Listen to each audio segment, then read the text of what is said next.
Right.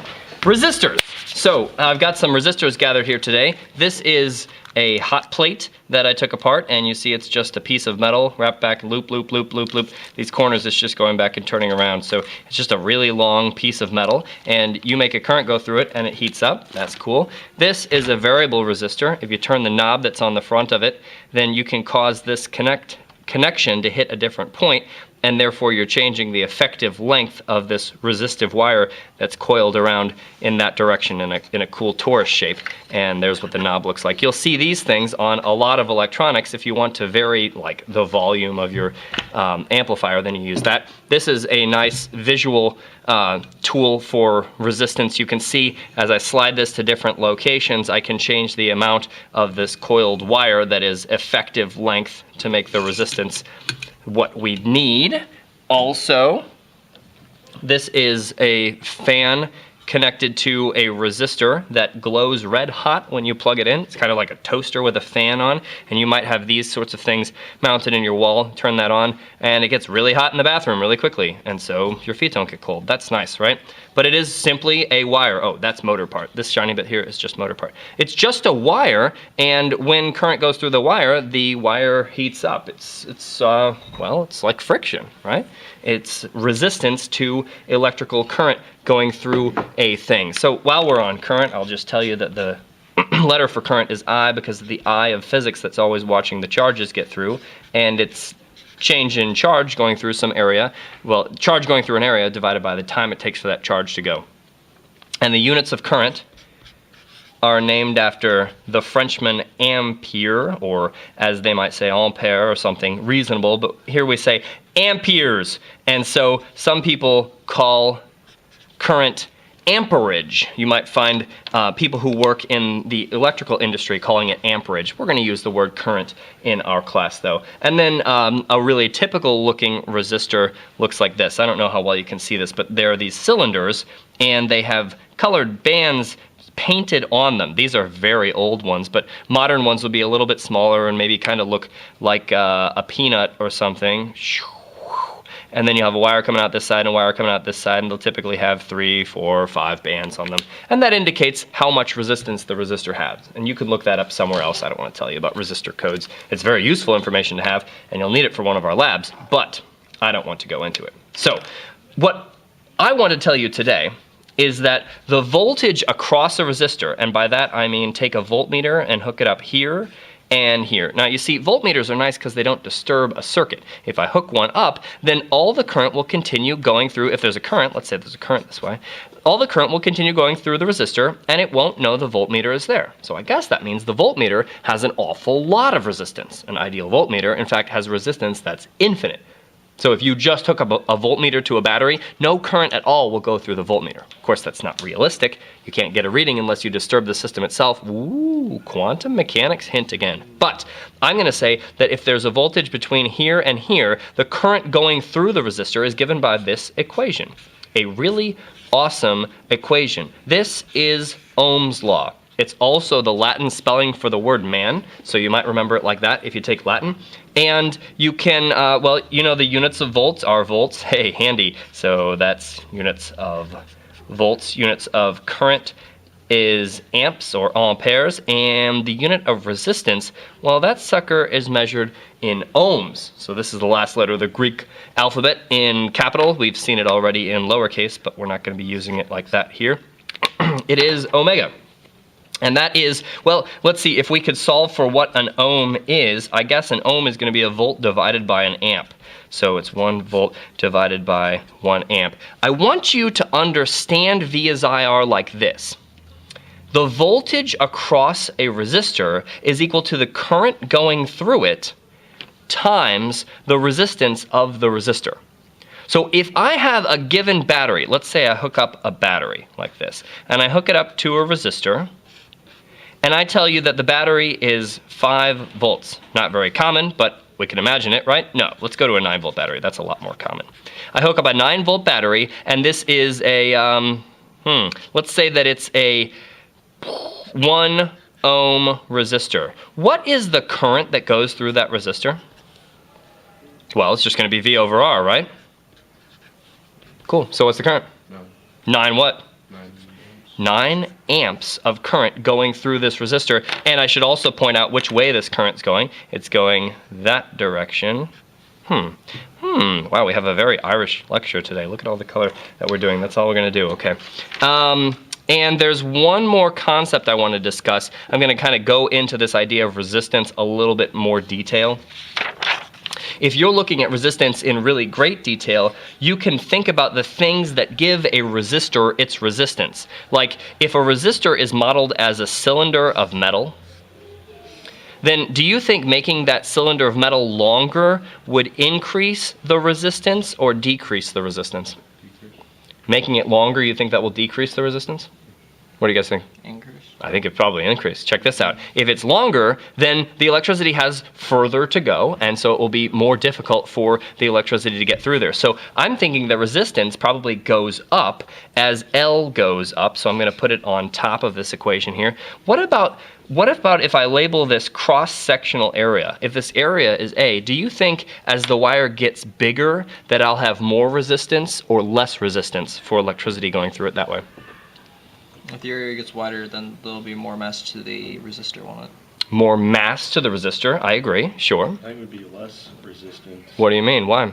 Because like in toaster ovens you have the big wire, it doesn't make a lot of heat, but in small ones it makes a lot of heat because it's more energy being given off by the smaller ones. Very good. And if you look at this kind of a light bulb, where there's a light bulb base right here, and it comes up here, and it makes this tiny little wire up here, and there are big wires leading down here, and really big wires that are in your house. These wires are like typically 14 gauge or 12 gauge or something, really big wires in your house so that they don't catch fire. But this tiny little wire, also the wire is probably going to be tungsten and have some specifically resistive characteristics to it. But you're absolutely right. If the area gets bigger, the resistance gets smaller. So I'm going to put if this is resistance of a resistor, I'm going to put area down in the denominator. It's like trying to drink from a fire hose. No, not just drink, but drink a concrete from Ted Drew's. If you're trying to drink a concrete through a fire hose, that might just work. Probably won't, especially if it's a winter concrete. But in the summer, you take a coffee stir and you try to drink a concrete. Not even that will work, right? In the summer, it might barely work, but not quite. But if you take a larger thing, you'll have less resistance.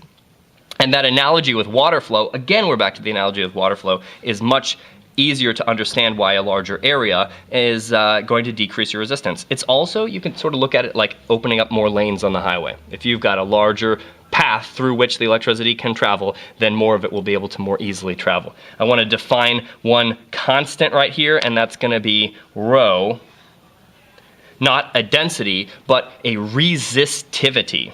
Rho is the resistivity of the material. And so that seeks to take out all the effects of how long the resistor is and how wide the resistor is, and it is a property of a certain metal. Do you know what the best metal is for conducting electricity? Gold?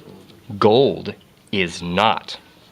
Gold is very, very expensive, and it's not as good of a conductor as something else that you know and love. Copper. Copper. Copper is a super good conductor. Not quite the best, but the resistivity of copper is very small.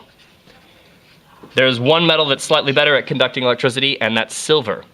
And in fact, silver is sometimes used in really, really demanding industrial applications for very low resistance. Let's see, resistance of copper is very small resistance. Can you tell me why silver wouldn't be used in a larger scale? Expensive. It's really expensive. You know what's even cheaper than copper, but is pretty good conductor?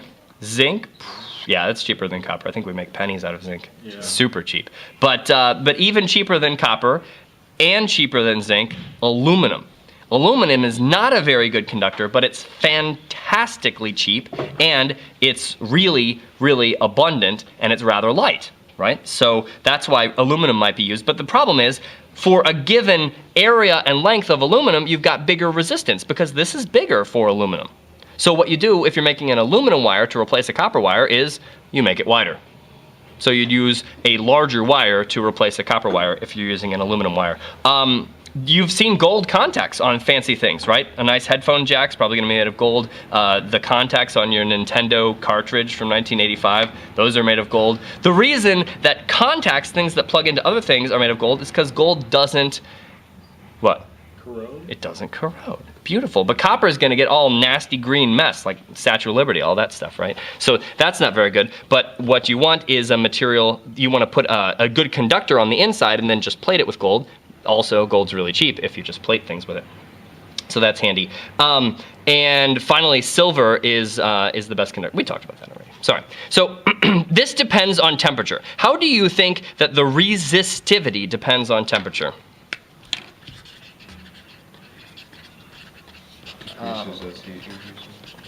You think the resistivity decreases as the metal gets hotter? I think it's the opposite. Well, I'll just tell you what it is. You can imagine like this. You see the love of your life over here. You suddenly just meet across a dance hall and you're like, what? And so you want to go running over there across the dance hall. There are two options though. The dance hall is the metal, right? There are two options. Everybody in between the two of you is ballroom dancing, nice and slow and organized and pretty like, right? Or everybody's moshing in between the two of you. How's it gonna be easier to get over there? Dancing. Ballroom dancing. Ballroom dancing, nice and slow and easy and lousy. And do you know whether that's cold or hot? It's hot.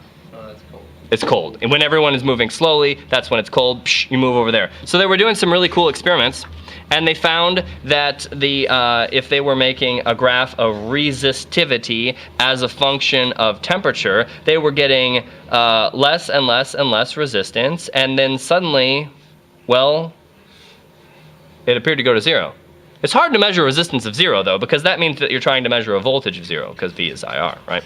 And if you're putting a current through a wire and there's no resistance, then there won't be any voltage drop across some length of wire. And that's kind of weird, so maybe you're not agreeing that this is exactly 0. This, if it were 0, what would you think you would call that? Do you guys know? Perfect. A perfect what? A perfect conductor, right? Or you might call it a superconductor. A superconductor, the first one was discovered by Onus in like 1910 or something like this. He was cooling things down in his lab, and he finally got something around 5 Kelvin. And when he got past 9 Kelvin with some niobium, just elemental niobium, you know, your just average off-the-shelf niobium, he found that the resistance went to 0. And you can still take niobium and get it cold enough, and the resistance is in fact 0. In fact, I was working in a lab, and for 10 years, we set up a current that was going around in a circle. It was in fact going around in a really, really big coil in order to make a magnetic field, but that's another story entirely. We set up this current to go around in a circle, and we started it a decade ago, and it's still going. And we can measure the amount of the current to the nearest millionth or so, and it does not change. It just doesn't have resistance at all. So if you haven't been a believer in superconductivity, maybe that will help you believe, because it's pretty awesome. Bye-bye. Different locations, I can change the amount of this coiled wire that is effective length to make the resistance what we need. Also, this is a fan connected to a resistor that glows red hot when you plug it in. It's kind of like a toaster with a fan on, and you might have these sorts of things mounted in your wall. Turn that on, and it gets really hot in the bathroom. Really, I have physics that's always watching the charges get through, and it's change in charge going through some area, well, charge going through an area divided by the time it takes for that charge to go. And the units of current are named after the Frenchman ampere, or as they might say ampere or something reasonable, but here we say amperes. And so some people call quickly, and so your feet don't get cold. That's nice, right? But it is simply a wire. Oh, that's motor part. This shiny bit here is just motor part. It's just a wire, and when current goes through the wire heats up. Well, it's like friction, right? It's resistance to electrical current going through a thing. So while we're on current, I'll just tell you that the letter for current is I because of the I. Right. Resistors. So I've got some resistors gathered here today. This is a hot plate that I took apart, and you see it's just a piece of metal wrapped back, loop, loop, loop, loop, loop. These corners, it's just going back and turning around. So it's just a really long piece of metal, and you make a current go through it and it heats up. That's cool. This is a variable resistor. If you turn the knob that's on the front of it, then you can cause this connection to hit a different point, and therefore you're changing the effective length of this resistive wire that's coiled around in that direction in a cool torus shape. And there's what the knob looks like. You'll see these things on a lot of electronics. If you want to vary like the volume of your amplifier, then you use that. This is a nice visual tool for resistance. You can see as I slide this to different